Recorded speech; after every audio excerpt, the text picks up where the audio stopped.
So this is the W.R. Case & Sons Canoe in CV steel. CV is my preferred steel used by W.R. Case & Sons because it is a carbon-based steel, which means it will patina over time, and it seems to hold an edge slightly longer than their True Sharp stainless steel.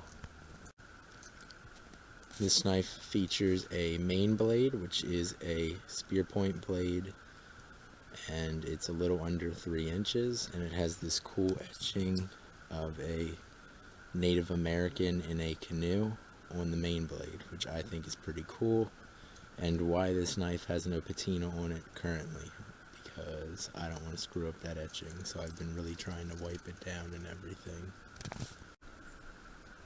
It features a secondary blade that deploys from the opposite end of the knife, which is a smaller spear point blade, sometimes referred to as a pen blade.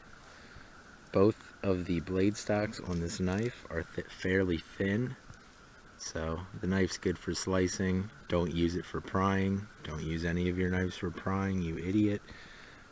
This knife is called the Canoe because obviously it looks like a canoe if you stand it up on its side and probably close that one blade. The body of it looks like a canoe, so that's why it's called a canoe.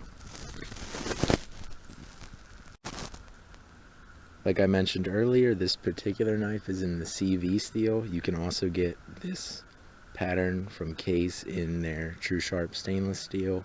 In fact, they offer more designs and everything in the True Sharp stainless.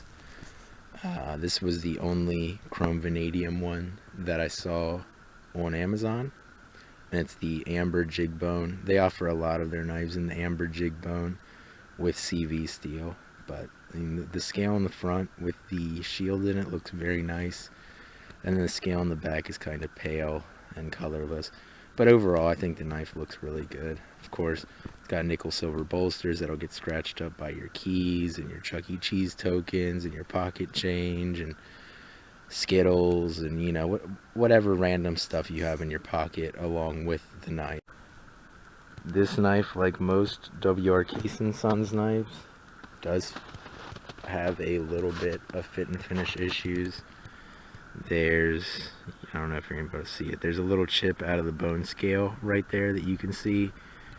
There's a slight gap in between the liner and the bone scale there, but that's about all for the fit and finish issues on this knife, so not the end of the world. I think this knife was around $50. I think that's what I paid for it, and for that price for a traditional knife like this, I'm happy to pay it. You know, this is just a nice little knife. It makes me feel good, and I like knives that make me feel good, which is why I carry a lot of traditional knives, just because for whatever reason they really just bring me a lot of joy. I really love that little etching on the blade. I think it looks really cool. But anyway, if you are looking for another traditional knife pattern, definitely think about the Case Canoe. If you're looking for a cheaper version of the Canoe knife, Buck has a Canoe you can get for like $17 at Walmart. I haven't tried that. I'm going to buy that at some point. I just haven't gotten around to it yet. But yeah, I mean, overall, I like this knife, and I wouldn't hesitate to buy it for the price that it was on Amazon. Yeah, so that's it for today. I hope you guys have a good day.